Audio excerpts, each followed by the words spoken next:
አባት ነው የሚሏቸው ኢማም አጠበሪ የሳቸው ተፍሲር የተፍሲሮች ሁሉ አባት በ240 ሂጅሪያ የተከሰተ ክስተት ነው። ታሪኩን የዘገቡት ብቻ ሳይሆን አብረው የተሳተፉበት ክስተት ነው። ኢማም አጠበሪ ገና ወጣት እያሉ በሀያት ራሳቸው ያዩት ታሪክን ነው የምነግራችሁ።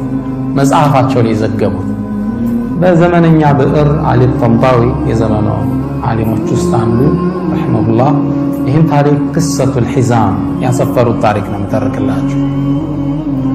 ይህ ታሪክ ሁላችንም ጥሩ እንደሚያስተምረን ተስፋ አደርጋለሁ። ታሪኩንም ሰምታችሁት የምታውቁ አይመስለኝም። ከ1200 ዓመት በፊት የተከሰተ ኢማም አጠበሪ ታሪኩ እንዲጀምሩልናል። ሰውየው የታሪኩ ባለቤታችን ስማቸው አቡ ግያት ይባላል። አቡ ግያት ከመካ ነዋሪያኖች ውስጥ አንዱ ናቸው። እድሜያቸው 86 ደርሷል። እርጅና ተጫጭኗቸዋል። ለ50 ዓመት ያህል በችግር ህይወትን ገፍተዋል። 4 ልጆች፣ 2 ሴት እህቶች፣ ባለቤታቸውና የባለቤታቸው እናት አብረዋቸው ይኖራሉ።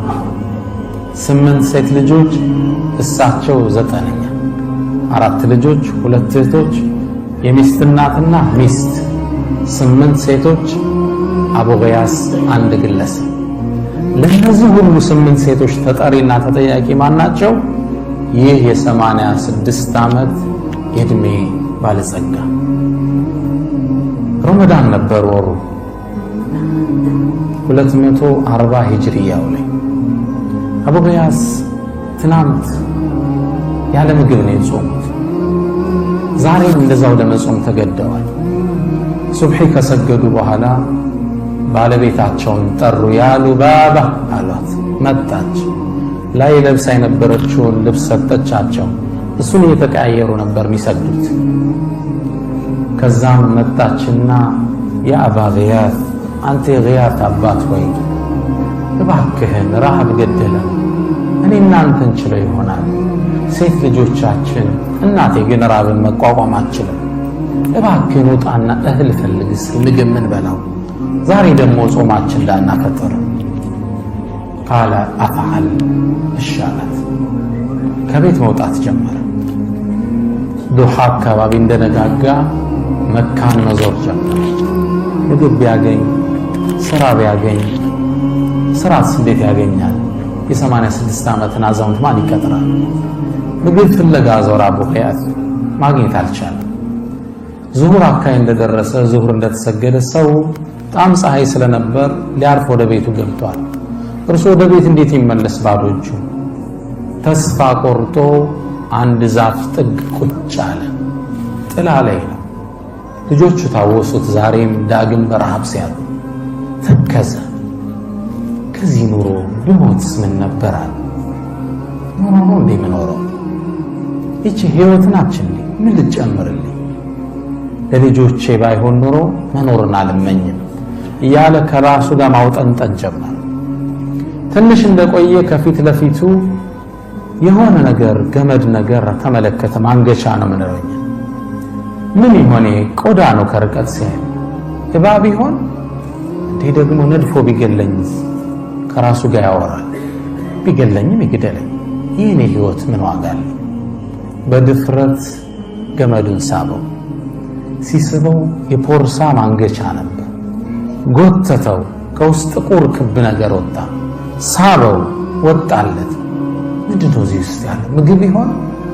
በድግ አድርጎ ሲያወዛውዘው የበርካታ ሳንቲሞች ድምፅ ሿ ሿ ሲል ተሰማ። ምን ይሆን? ፖርሳውን ከፈተው። ነጫጭ የወርቅ ሳንቲሞች ነበር። በደስታ ፈነደቀ። ልጆቹ አዳዲስ ልብስ ሲለብሱ ታየ።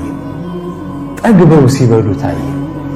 ከ50 ዓመት በኋላ ፎይታ መጣ ብሎ ፈነደቀ። በዚህ ስሜት ውስጥ እያለ አንድ የሸሪዓ ህግ ትዝ አለ። ሁክሙ ሉቀጣ፣ እስልምና የወደቀ ዕቃ ላይ ያወጣው ህግ አለ። እሱን ታውቃላችኋል? መንገድ ላይ ሞባይል ስታገኝ አንስቶ መሄድ አይደለም። በእስልምና ህግ አለ። እቃ ወድቆ ካገኘ ሸሪዓው ምንድነው የሚለው? ያን እቃ አመት የጠፋው ያልክ ማስተዋወቃለ። ከባድ ነው። ሙስሊም ያልሆኑ ወገኖች ንብረታቸውን ለመጠበቅ ባንክ ላይ ወስደው ነው የሚቆልፉ። የሙስሊሞች ንብረት ግን ጠባቂ ማን ነው? ሁሉም ሙስሊም። ይሄ የእስልምና የሸሪዓ ምጥቀት ነው የሚያሳይ።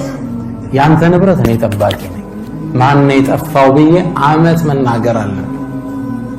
ከአመት በኋላ ሰውየው ካልመጣ ምናልባት ለአንተ ይመለስልሃል።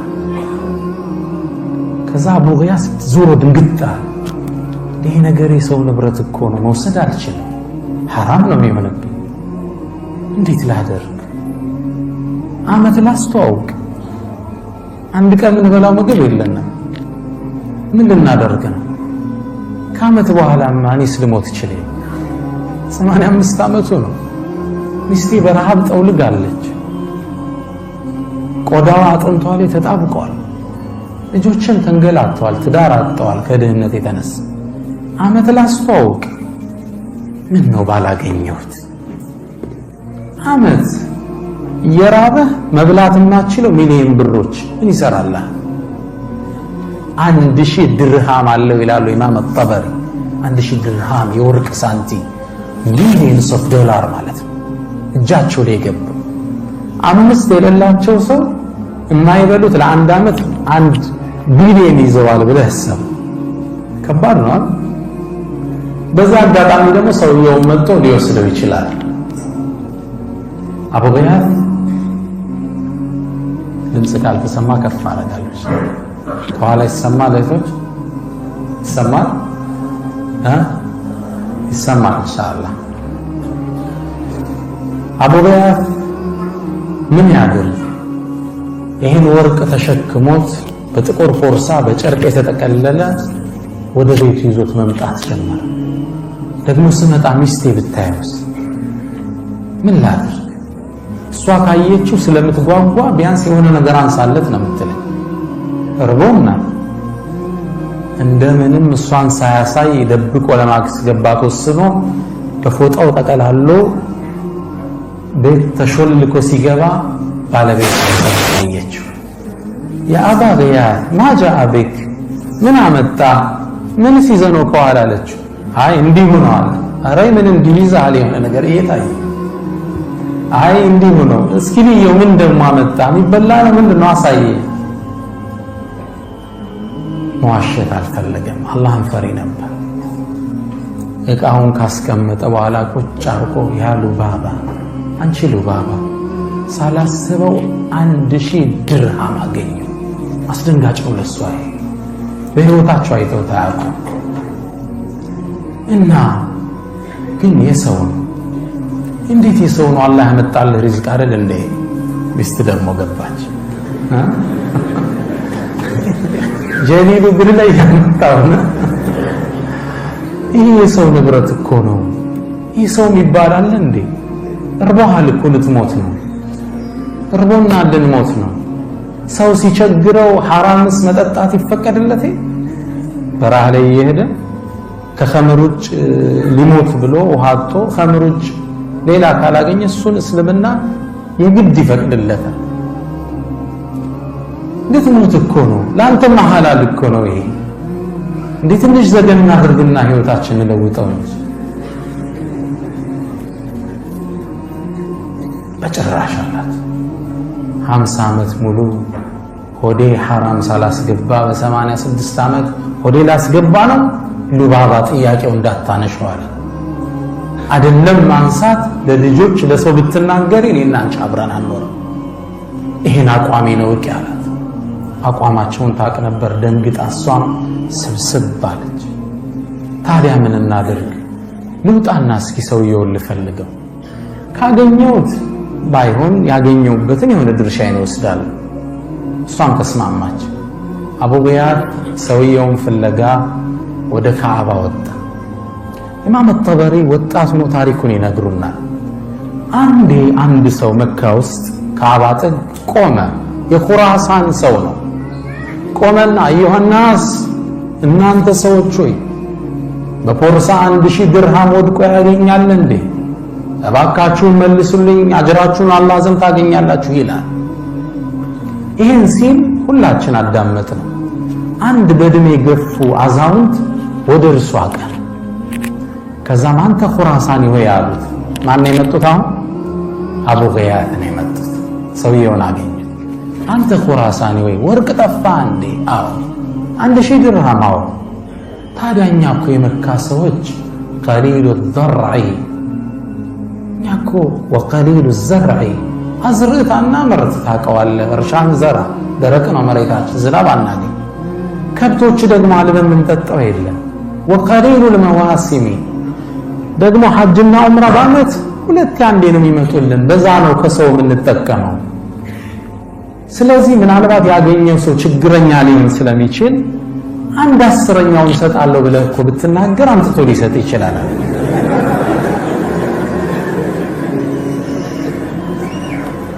1/10ኛ ማለት 100 የወርቅ ሳንቲም ማለት ነው።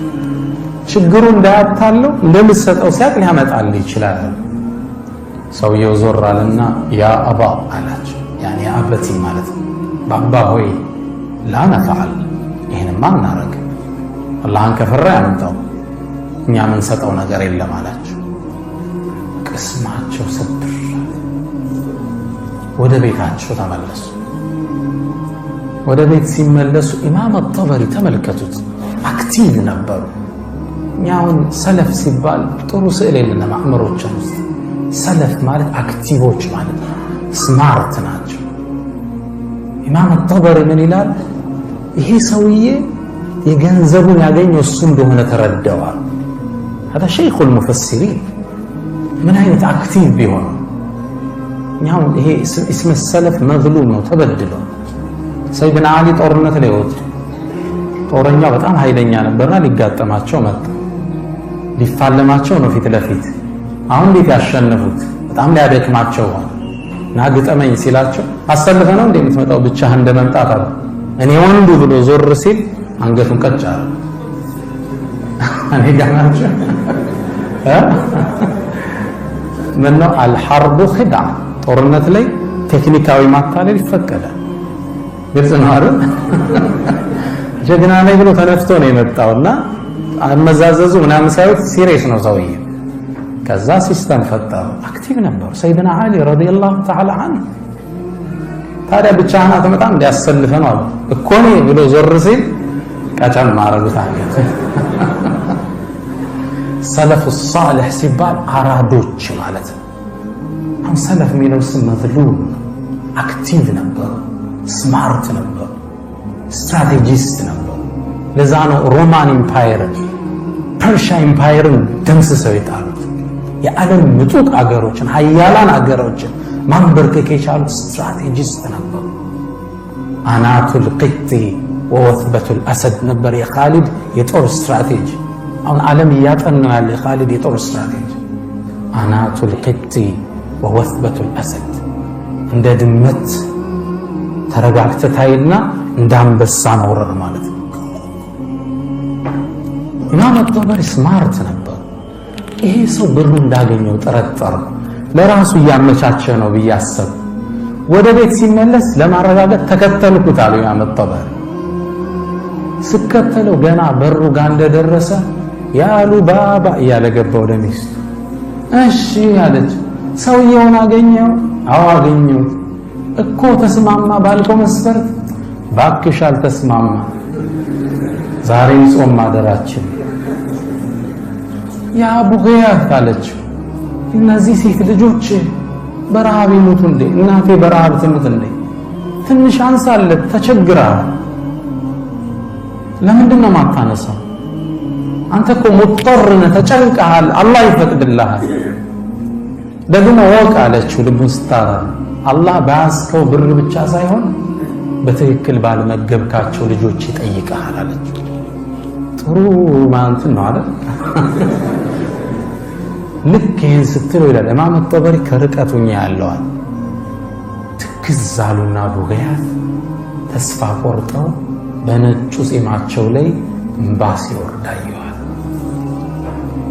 አይበላው የአላህ ቅጣት አለ። አይተው ልጆቹ በረሃብ ሊያድሩ ከዛም ስሜታቸውን ዋጥ አድርገው ፊታቸው ተቀይሮ ላ ያሉ ባባ ትግስት አድርጊ ሉባባ ከጭንቀት በኋላ እፎይታ ይመጣል። አላህ ይተወንም ተይ ሉባባ አላት። ኢማም አጠበሪ ይህን ስሰማ ተመለስኳል። በሁለተኛው ቀን ያ የኹራሳን ግለሰብ አሁንም ቆሞ ይጣራል። ምን ይላል? አዩሃል ሁጃጅ እናንተ ሐጃጆች ሆይ 1000 ወርቅ ሳንት ያገኛል እንዴ? አላህ ምንዳውን ይክፈለው እባካችሁ ስጡኝ ይላል። ከዛም በሁለተኛው ቀን ይህ ሼኽ መጡ ይላል ኢማም አጠበሪ ረዲየላሁ ተዓላ መጡና አንተ ሰው ሆይ ትናንት እኮ ነግሬህ አልሰማይ ብለህ ሰው የሚበላው የለው 1000 ወርቅ ሳንቲ ስትል የት አምጥቶ ይሰጣል? ትንሽ እኮ ብታረግለት አላህን ፈርቶ ይሰጠናል። ምንድነው ማረግለት? ባይሆን ቅድም 1/10ኛ ነው አሁን 100ኛ አድርግለታል። 100ኛ ስንት ነው? 10 የወርቅ ሳንቲም ቅድም 100 ነው። እሱም ብታረግለት ይሰጣል። ቃለ ላ ያ ባባ አላቸው። ይሄማ አይሆን። እሱም ለምን እንዲህ ጠንከር እንዳለ ኋላ ታሪኩ ይገባቸው። ይሄንማ እኛ እናደርግ አላህ የሚፈራ ከሆነ አጥቶ ይሰጠኛል፣ አላህ የማይፈራ ከሆነ እዛው ሰዓቱን ይቻለው አላቸው። ተስፋ ቆረጡ። ወደ ቤት ተመለሱ። መንገድ ላይ ወዳድቀው ባገኟቸው ቴምሮች እርሳቸውና ሴት ልጃቸውን ይዘው ጾማቸውን ፈቱ። ከባድ ነው። 1 ቢሊየን እጅ ላይ ተቀምጦ መካ ላይ የወደቀ ቴምር ፈልገ ማፍጠን ትልቁ ትምህርት ይሄ ነው። ሐቂቃ እኛ ትንሽ ኑሮ ውስጥ እናወጥብን ስራ ልመቻች ሲል ሰው ወደ ሱስ ይገባል፣ ተስፋ ይቆርጣል፣ ፌስቡክ ላይ ቻት ላይ ይገባል፣ ማዕቃትን ሴት ያማልላል። ይሄ ሙስሊም ባህሪ አይደለም። ችግሮች ሲመጡ ያልፋል፣ ይነጋል። ከሙእሚን ተስፋው ይሄ ቅድም በቀራልን ወንድማችን አያት ላይ አለይሰ ሱብሑ በቀሪብ ነው የሚለው አላህ። ንጋቱ ቅርብ አይደለም እንዴ? እየነጋ ታሪክ እየተለወጠ ነው። ያችን ቴምር በልተው አፈጣ። በበነጋው 3ኛው ቀን ላይ ይሄ ሰውዬ ቆመናውን ኹራሳኑ ተጣራ። ንብረት ያገኛል እንዴ ስጡኝ ብሎ ተጣራ። አሁንም ይላል ኢማም አጠበሪ ነው የሚዘግበው። አሁንም ይሄ ሼኽ ተነሱ አቡ ገያት መጡና አንተ ሰው ሆይ ትናንት ነግሬህ እኮ ነበር 100 አልኩም ቢያል ለራሳቸው የሚደራደሩ ነው ይመስል 10 አልኩ አልተስማማ ባይሆን 1 የወርቅ ሳንቲ ስጠውና ይመልስልህ ይሆናል። በዚህኛይቱ ፍየሎች ገዝቶ ወተቱን ይጠጣል። በግማሿ ደግሞ ሐጃጆችን ማጠጫ ዕቃ ገዝቶ እሷን እያከራየ እያጠጣ ክራይ ይሰበስባል። 1 የወርቅ ሳንቲ ስጠዋል። ሰውየው እንደሚስማማ ትጠብቃላችሁ አይደል? ቃለ ላ ያ ባባ ይሄማ ያ አላህን ከፈራ ያምጣል፣ ካልሆነ እዛው አላህ ይተሳሰብ። አቡ ገያስ ተስፋ ቆረጡ። ናበል ወደ ቤት እንሄዳለን። ምንድነው አሉ። እስኪን አየህ አንተ ሳንቲ ከሆነ አለ እንደዚህ አዎን አየህ። አቡ ገያስ ይህን ኹራሳን እየመራ ወደ ቤት አቀና። ሲያቀና ኢማም አጠበሪ ምን ይላል? የታሪኩን ፍጻሜ ማየት አለብኝ ብዬ ተከተልኳቸዋል። በሩ ሲገቡ ግቢው አብሬ ገባሁ። ልክ ወደ እንትን ጠጋ ሲሉ አብሬያቸው ጠጋልኩ። ከዛ ልገባ ስል ማን አለኝ አቡ ገያስ። አይ ከመጀመሪያው ጀምሬ ታሪኩን አይቻለሁ ሼኽ ለፍጻሜው ልይ ብዬ ነው ናገባ ልይሳችሁ። ገባው። ከደረጃው ስር ባለ ድንጋይ የተደፈነ ጥቁር ፖርሳ መዘው አወጡታል። በሌላ ጨርቅ ፖርሳ እንዳይመስል በጥቁር ጨርቅ እንደገና ታስሯል። ከዛ ልክ አውጥተው ሲያሳዩት ኹራሳኑ ምን አለ? هذه حزامي ያለ ፖርሳዬ ብሎ ፈነደቃል። ተቀበላቸው። ይህን ክስተት ቤት ውስጥ ስለነበርኩ በበሩ ቀዳዳ ውስጥ ልጆቹ ሴት እህቶቹ የባለቤቱ እናት ባለቤቱ ሁሉም እንዲያያሉ ምንድነው የሚያወጣው ይላል። ሰውየው ፖርሳውን ከፈተና ጭኑ ላይ ባለ ጋቢ ላይ የወርቅ ሳንቲሙን አፈሰሰው ይላል። አይናቸው እንዲህ ሲከፈት አየውታል። አመታት ወርቅ አይቶ አያውቁም አይደለም። 1000 ወርቅ ሳንቲም ምንድነው እየሆነ ያለው? ከዛ ሰውየው እንዲያገላበጠና ይሄ ወርቅ የኔ ሳንቲም ነው ብሎ መልሶ ከቶ ትንሽ ነገር ተጠብቃላችሁ 5 ሳንቲም ሳያስቀር ሸርግጎ ጠፍሮ ተከሻው ላይ አርጎ ቴንኪው ማላለው ይላሉ ኢማም አልጠበሪ። አላሁ አክበር። አምስታ ሹክራን እንኳን አላለውም ተሸክሞ ወጥቶ ሄደ። ሁላችን ደርቀን ቀረን ይላሉ። በዚህ ቃል ነው የሚገልጹ። ሴቶቹ ፈበቁ መሽቱ ከለኽናቅ አንገታቸው ተመዞ አይናቸው ፈጠው ቆመዋል። እንዴት ሰው ደክሞ ያገኘለት ሽማግሌ አንዲት ሳንቲ ወጣት ሰጠው እሱም አይሰጥ አመሰግናለሁ አባባ ግንባር ሰማቶታ። ምን አይነት በኺል ነው! ተስፋ ቆርጠው ሴቶቹ ሲቀመጡ መሬቱ ሲወድቁ አይ የሚያፈጥሩባት አንዲት ሳንቲ የሚጠብቁ ነው። ኢማም አልጠበሪ ምን ያህል እኔ ደግሞ ገና ወጣት ነኝ ስራ የለኝም ትንሽ እንኳን ማፍጠሪያ እንዳልሰጣቸው አቡ ገያስ ደርቆ ቁጭ። ከዛ ትንሽ እንደቆየን ከበሩ በኩል የኮቴ ሰማ። ሁላችንም ድምፁ ወደ መጣበት ቦታ ፈጠጠ። ትንሽ ቆይቶ ኩራሳኑ መጣ። ያ ግለሰብ ግባ የወርቅ ሳንቲሙን ይዞና ቁጭ አለ። አቡ ገያስ ሲያየው ደግሞ ምን ቀረይ ብሎ መጣ ብሎ ኮስተር አለበት። 5 ሊሰጥ ያልፈቀደ ግለሰብ ምን ፈልጎ ነው? እንደምንም ስሜቱን ሲውጡ አየዋቸው ይላል ጠበሪ። ስሜታቸውን ውጠው ዝም አሉት። ማጃ አቤክ ምን አመጣህ አሉ። ነገሩ ሰፊ ነው አሉ። ምንድነው እሱ? አባቴ ሲሞት 3000 ወርቅ ሳንቲ ተወልኝ። ከዛም 1/3 1000 ድርሃሙን ምድር ላይ ላለ የመጨረሻ ችግረኛ ሰው ሰደቃ ስጥልኝ አለኝ። መካ ውስጥ ፈለኩ ላይታች አላገኘው። የመጨረሻ ዳህ ያገኘው አንተን ነው። ታዲያ ይሄ ወርቅ ሳንቲ ለአንተ ነው የሚገባ ብሎ እግራቸው ላይ ጣለው ይላል ጠበሪ። ቅድም የተገረምነውን ያህል አሁንም በደስታ ተገረምናል። እውነትም አልመሰለም። የወርቅ ሳንቲ ሙሉ በሙሉ አላናገርም ወጥቶ ሄደ። ደንግጫለሁ፣ ተከተልኩት። ላገኘው አልቻልኩም። አቡ ገያስ ተከትሎኝ ወጣ። ፈለግነው ሰውየው የለም። ከዛ ምንም አልሰራም ብዬ ተሰናብቻቸው ልስል እጄን ያዘኝና ቁም አለኝ። አንተ ወጣት ሆይ ይሄን ልብሴን ታየዋለህ? ለአመታት ሱብሒን ከሰገድኩ በኋላ ለሚስቴ ሰጣታለሁ አውልቄ፣ እሷ ትሰግድበታለች። ለልጆቼ ሰጣለሁ ይሰግዱበታል። ሶላት ሲጨርሱ እሱን ለብሼ እህል ፍለጋ ዞራለሁ። አሁን አላህ ያላሰብኩትን ሪዝቅ ታዲያ ምንድነው? አንተም መካፈል አለብህ። ይዳቻል ምነው ሐዲስ ሰምቻለሁ። ነብዩ ሰለላሁ ዐለይሂ ወሰለም አንድ ሰው ሳትጠይቁት ሪዝቅ አምጥቶ ከሰጣችሁ አብረው ላሉት አካፍለው የሚል ሐዲስ ሰምቻለሁ ከኢብኑ ዑመር የተላለፈ።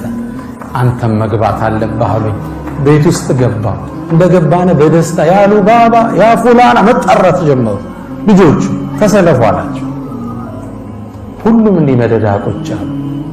እኔ አብሬ ገባሁ። አቡ ገያስ እዚህ ቁጭ ብሏል። ሳንቲሙ ፖርሳውን ከፈቱና አንዳንድ ሳንቲም ለሁሩ መወርወር ጀመሩ። ሴቶቹ ሁሉም ጋቢያቸው እንዲያርገዋል። አንድ ሴቶች 8 ጠበሪ ስንት ናቸው? 9ኛ። አቡ ገያስ ስንት መጣ? 10።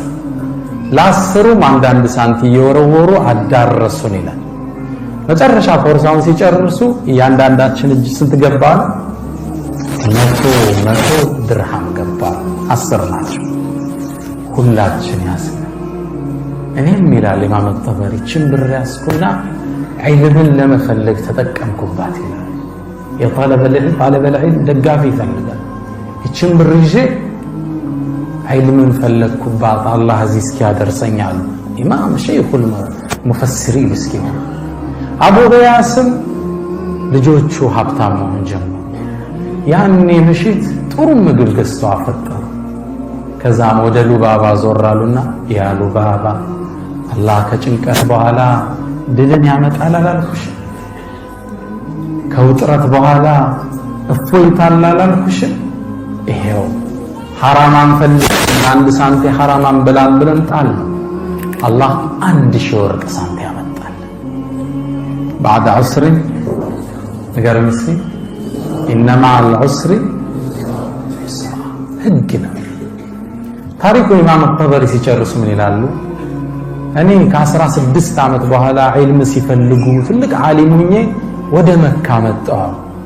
የአቡ ገያስን ቤተሰብ ለመዘየር መጣሁ። ወዳጅ ቤተሰብ ሆነን አላሉ። ከዛ በኋላ ብዙ ብር ነው የሰጡት፣ ሚሊየንስ ኦፍ ዶላር ማለት ነው።